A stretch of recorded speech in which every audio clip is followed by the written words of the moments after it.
welcome or welcome back to my channel. My name is Leslie. In the month of March, I read 15 books and DNF'd one. So let's talk about them in my monthly wrap up. March was an amazing reading month. I did have a couple of duds, but there were also some bangers. So let's talk about them. So the first book that I read is When Life Gives You Lululemons by Lauren Weisberger. This is the third in the Devil Wears Prada series. I started the series last year, and the first one, I hate to say it, but I liked the movie better.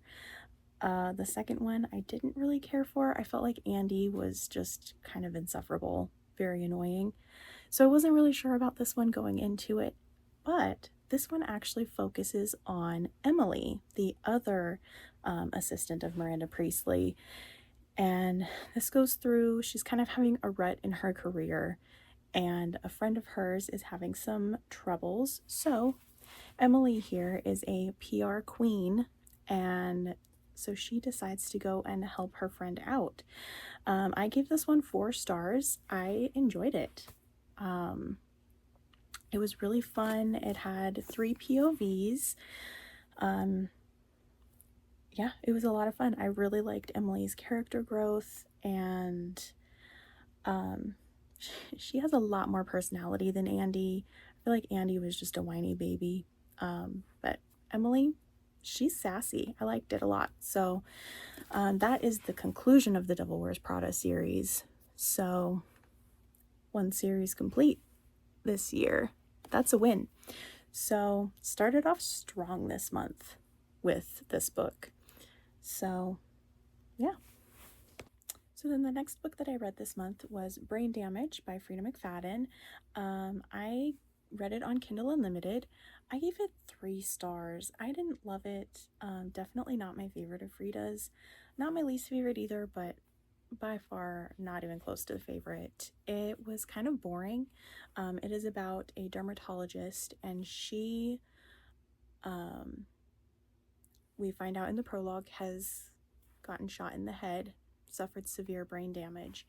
So the majority of the story was like her recovery, which I guess if you're looking for a book that is more towards injury, like severe trauma recovery, then it might be more yours.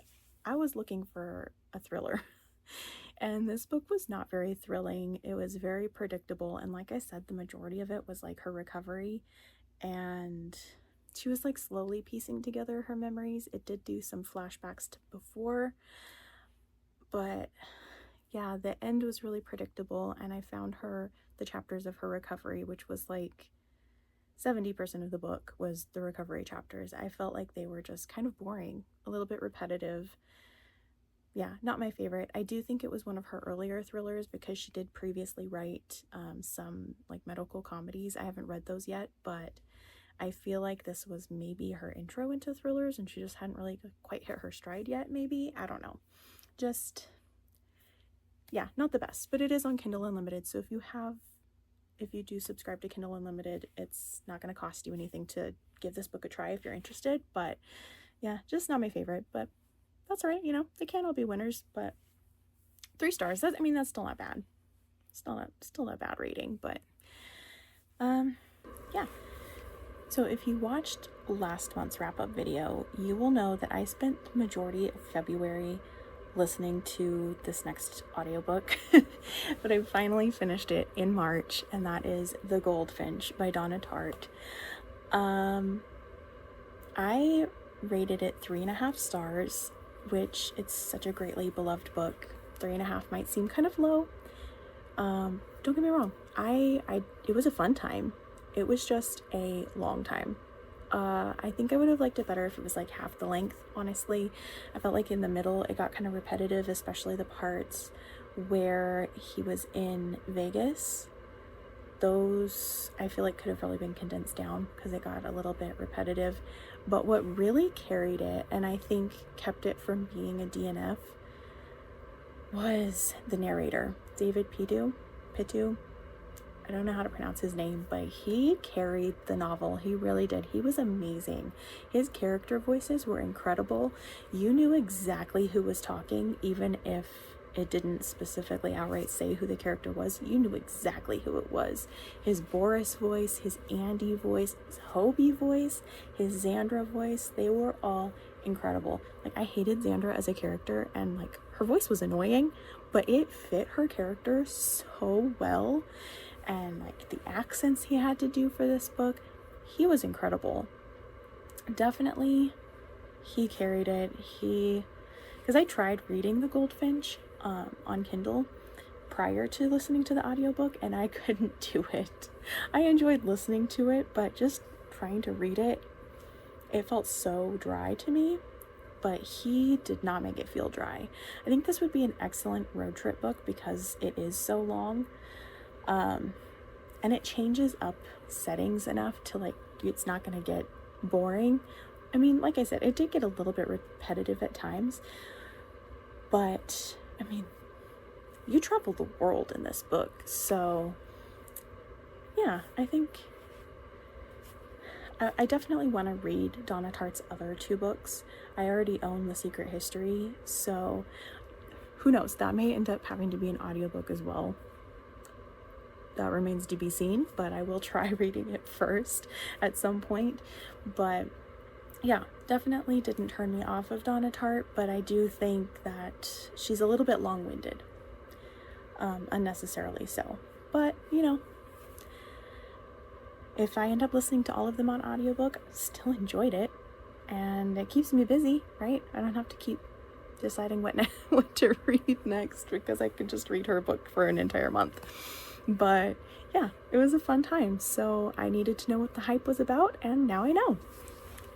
Then the next book that I finished is The Way I Am Now. This is the second in the duology by Amber Smith. The first one is The Way I Used to Be. This follows Eden. And in the first book, it's her high school years, and she underwent some severe trauma, and so it's kind of her journey through that. This is the aftermath. She is going into college and striking out on her own for the first time, and kind of finding herself as a person, and also going through her abuser is going on trial, so she has to testify, so it's kind of goes into that a little bit. Definitely check trigger warnings, and this book is listed as YA, but honestly, I would caution parents to read this first before you let your child read it, because it did not feel YA to me. I feel like the YA is mostly in the character ages, but not the content, because the first one does deal with sexual assault. This one deals with a lot of drug issues. There's a lot of language. There's a little bit of spice. So I definitely wouldn't just give this to a child and let them read it. So if you are a parent and your child likes to read, I would definitely say that the label of YA is a little bit misleading for this one. Check content warnings, maybe read it yourself first, because if I had a child, I would not be comfortable with them reading this until they were older. So keep that in mind. I rated it 3 stars. It wasn't my favorite. I felt like it was a little bit long for what it was. It didn't need to be that long. And like I said, just if this was listed as an adult book, I think I would have rated it higher, but given that I was expecting YA, it was not YA to me. So I didn't hate it, but I didn't love it either. I liked the first one better, but still the first one, I wouldn't list that one as YA either. So just keep that in mind if you're going into this book. Then I read A Murder is Announced by Agatha Christie. This one is available on Kindle Unlimited. I have the box set, so I read it just a regular on my Kindle, but it is on Kindle Unlimited. This is number 4 in the Miss Marple series, and if you've watched my previous videos, you know that I am on a mission to finish all 13 Marple books this year. So we're making good headway, number 4. And I gave it 4.5 stars. I loved this. I mean, I always love Agatha Christie, but this one was a fun time. In this one, in the local papers, a murder is announced in like the portion where you normally would get like obituaries and dog for sale and wedding announcements. a murder is announced instead. And so everybody kind of thinks that it's a joke, and so they all show up expecting like kind of like a murder mystery dinner type of thing. And boy, are they surprised when there is an attempted murder, like for real. And so Miss Marple, of course, helps to solve it, but in her own way. But this one was so fun. It took a lot of twists and turns. I did expect some of them, but I think that's just because I read so many mysteries. You kind of get to where you can expect things, but expected or not, these were still some really fun twists. And I think if you're not the type of person that usually predicts endings, this one will really throw you, because it was a twisty fun time. So highly recommend that one. And it's not really important for the Marples to be read in order, so if you haven't read any of the others, you can still pick this one up. But yeah, I highly recommend that one. It was a super fun time.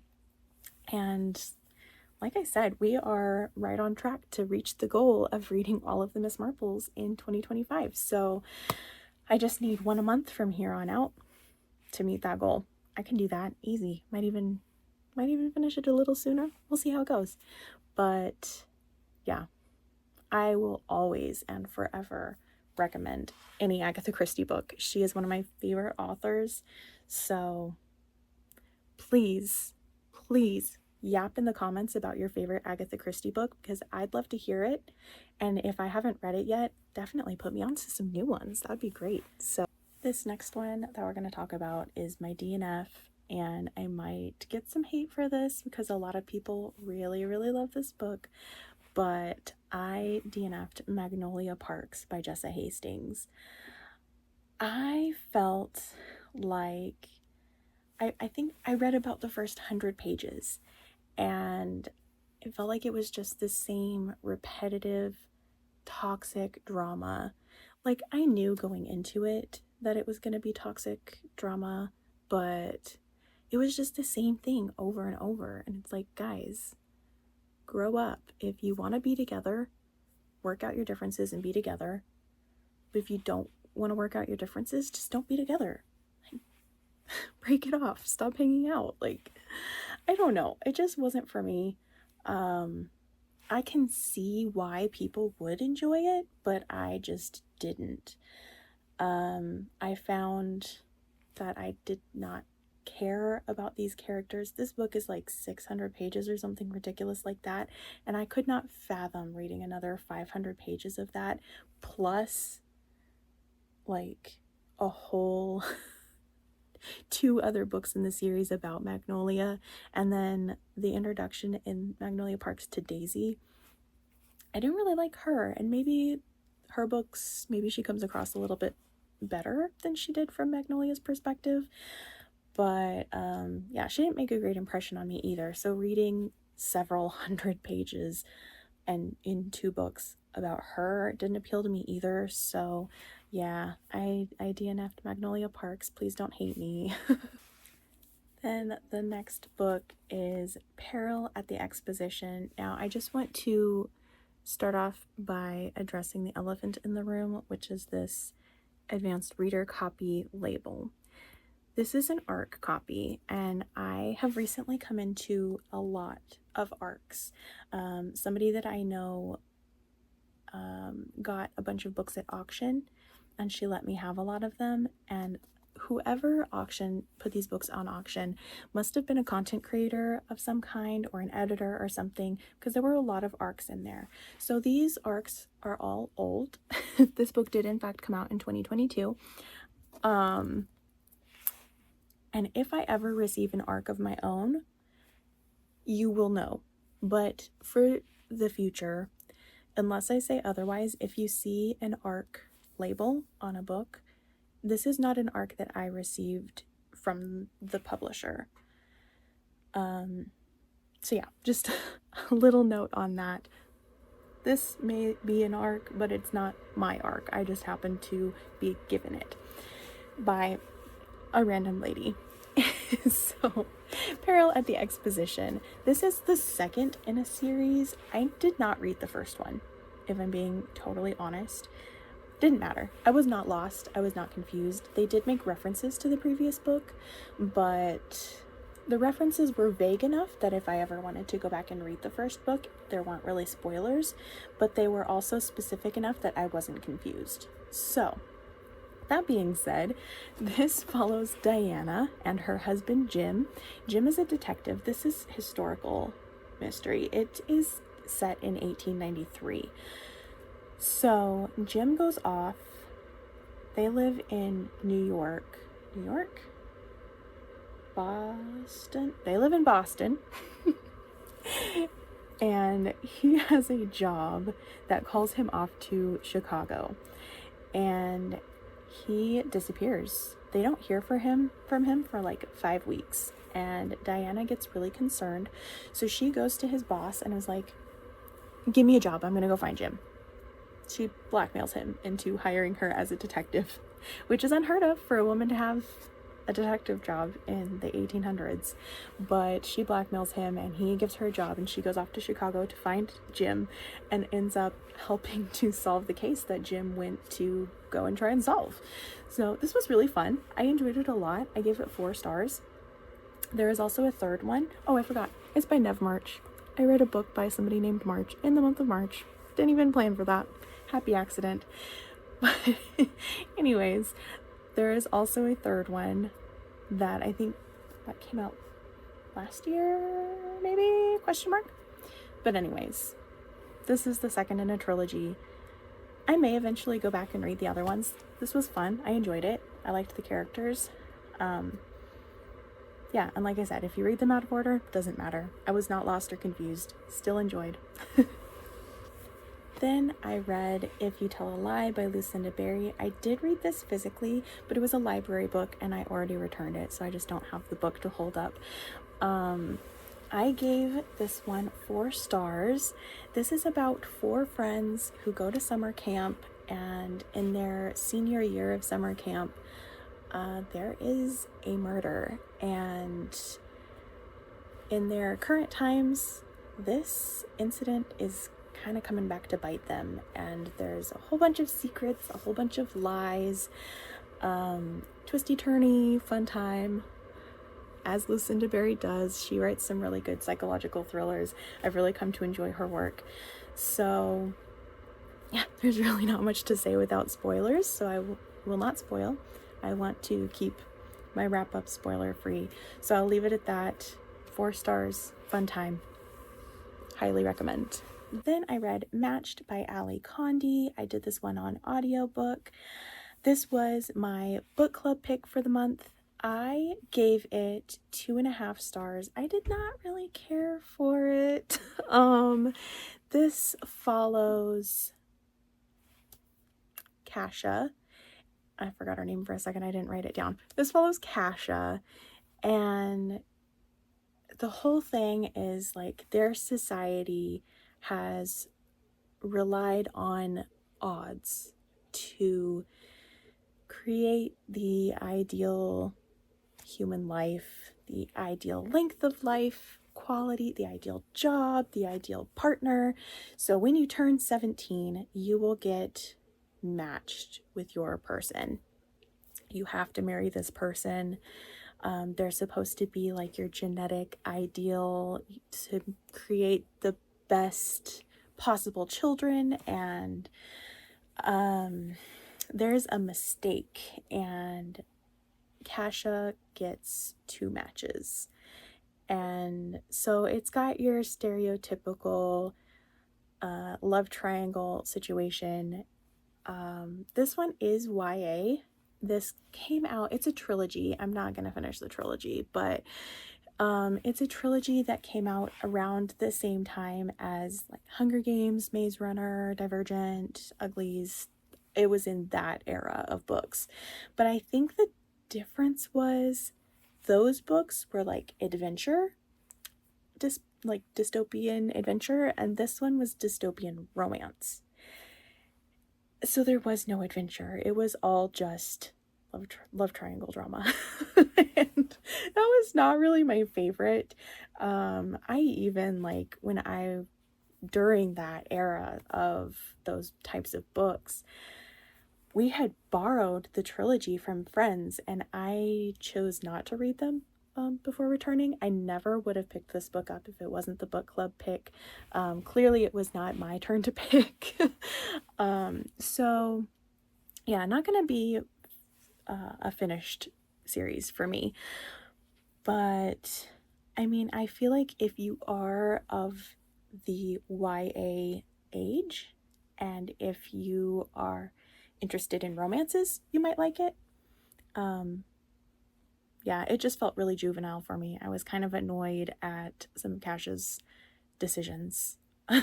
So, I don't know. Maybe if I would have read it back in the day, I might have liked it. But in this day, I didn't care for it. Next, I read Dating You, Hating You by Christina Lauren. Once again, I read this physically, but it's a library book that I already returned. I gave this one 4 stars. I always love a Christina Lauren book. They're a fun time. Just a cute little romance, fluffy. This one is kind of like lovers to workplace rivals to lovers again. So that was kind of an interesting like mix up to the usual workplace rivals romance trope. Yeah, there's really not much to say other than it's Christina Lauren. Of course I liked it. Of course it was a fun time. Cute. No notes. I enjoyed it, as I always do with their books. Then I read The Other Miss Bridgerton by Julia Quinn. This is number 3 in the Bridgerton prequel series, also known as the Rokesby series. I read this one on my Kindle. This follows Andrew Rokesby and Poppy. And once again, this one does not take place in England. So they're kind of like the one with Edward. There was none of the high society balls. So once again, I did miss that aspect of the book, but this one was more fun than Edward's. I liked it better. I gave this one 3.5 stars. I don't remember what I gave Edward's. I think it was somewhere similar, but I did like this one better.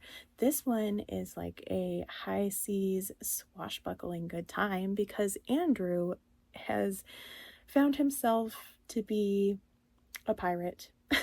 So in a twist of fate that neither of them are happy with, Poppy finds herself in the wrong place at the wrong time. She ends up getting kidnapped by some of Andrew's men, and she is forced to go on this voyage with them, confined to the captain's quarters because it's the only place that's safe from the men. And it was just a fun time. Like, it kind of almost felt like I was reading Pirates of the Caribbean. It had those kind of vibes. And yeah, a pirate ship was a kind of an interesting change up of setting. Not my typical read. I don't read a lot of books that take place on pirate ships. So yeah, it was an interesting little change of scenery.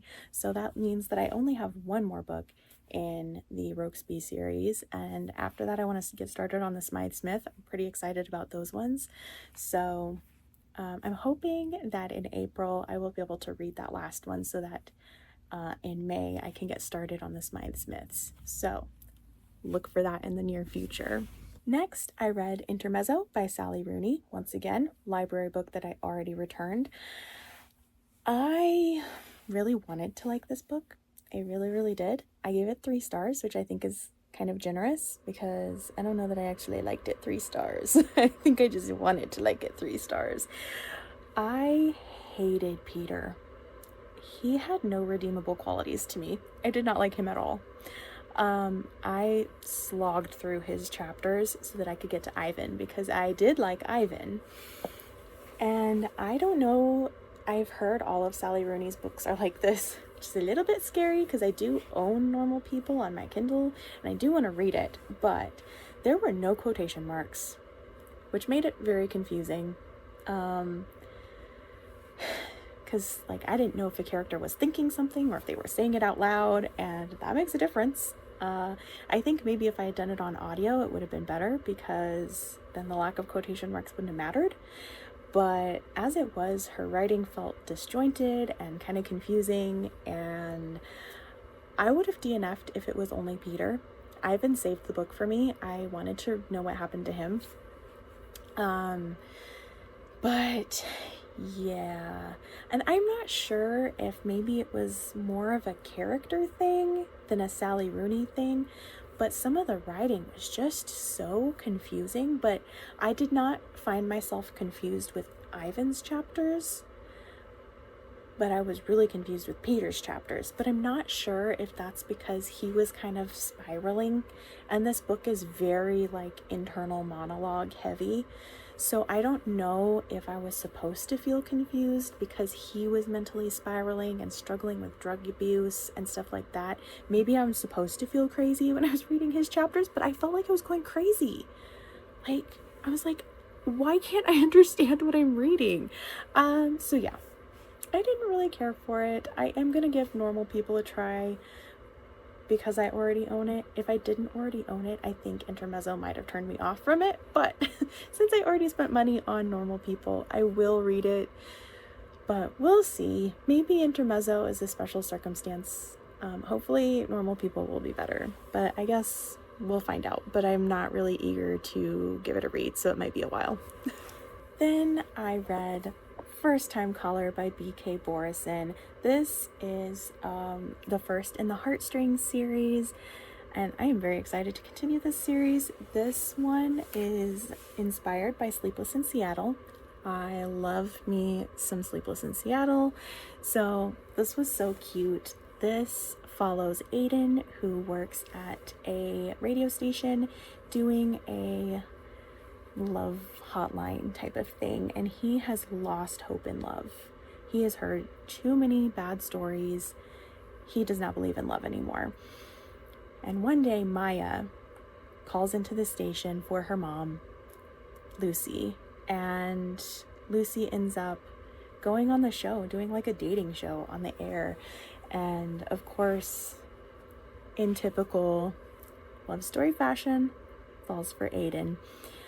I loved Lucy's character, strong, independent woman. She is a mechanic, so we love a strong woman who doesn't need no man, but wouldn't mind having one. So this was super cute. It was a fun time.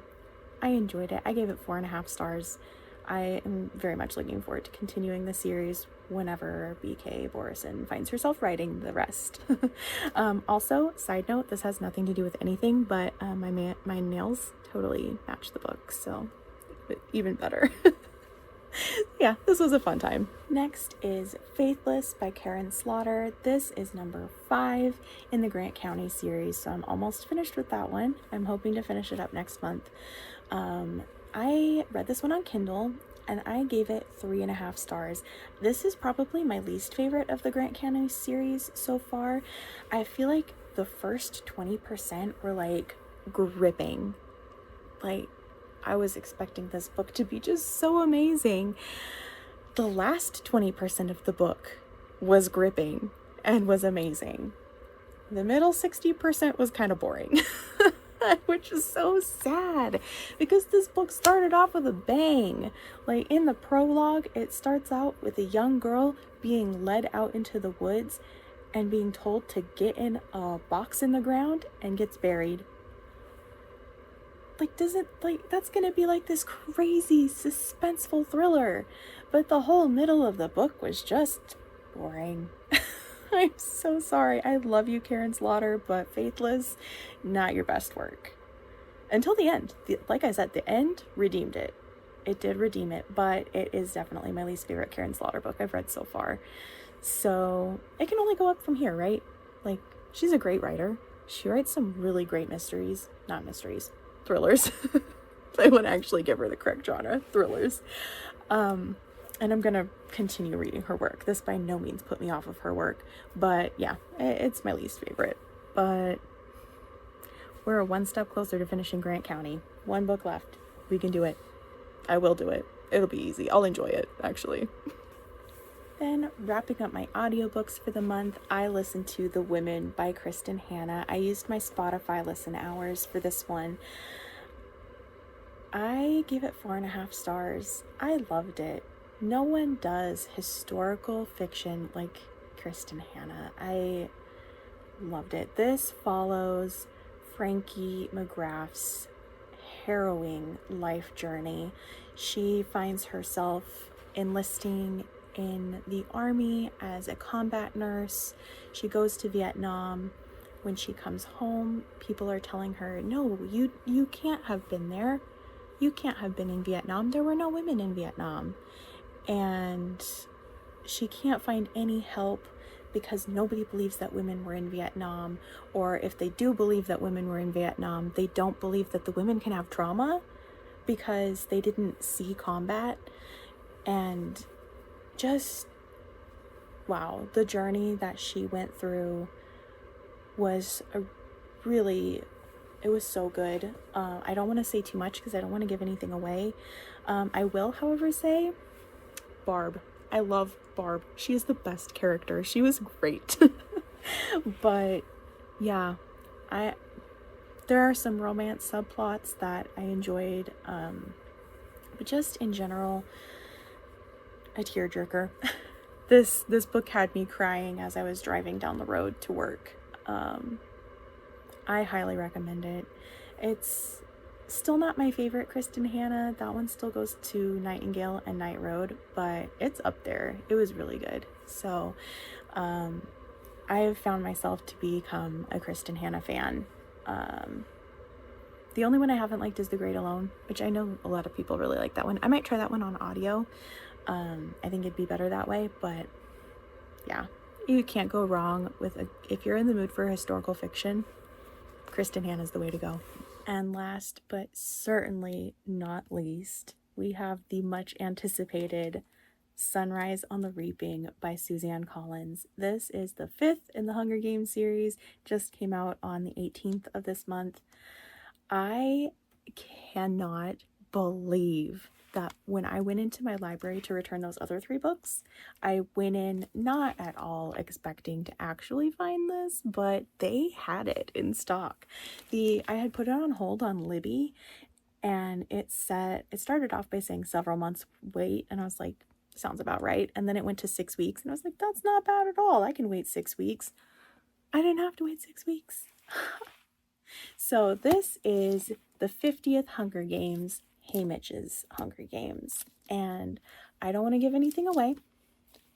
I will just say, keep your tissues nearby, and I cannot wait until they make this into a movie, because I thought the Ballad of Songbirds and Snakes movie was so well done, and it stuck to the book so well, like even better than the original trilogy. So if this book, the movie, ends up being even half as good, it's gonna be amazing. The whole concept of the arena in this one was so cool, and learning about Haymitch and why he is the way he is was fun, because in the original trilogy he's kind of a jerk. This tells you exactly why. This poor man, oh my gosh. So yeah, definitely highly recommend. I gave it 4.5 stars.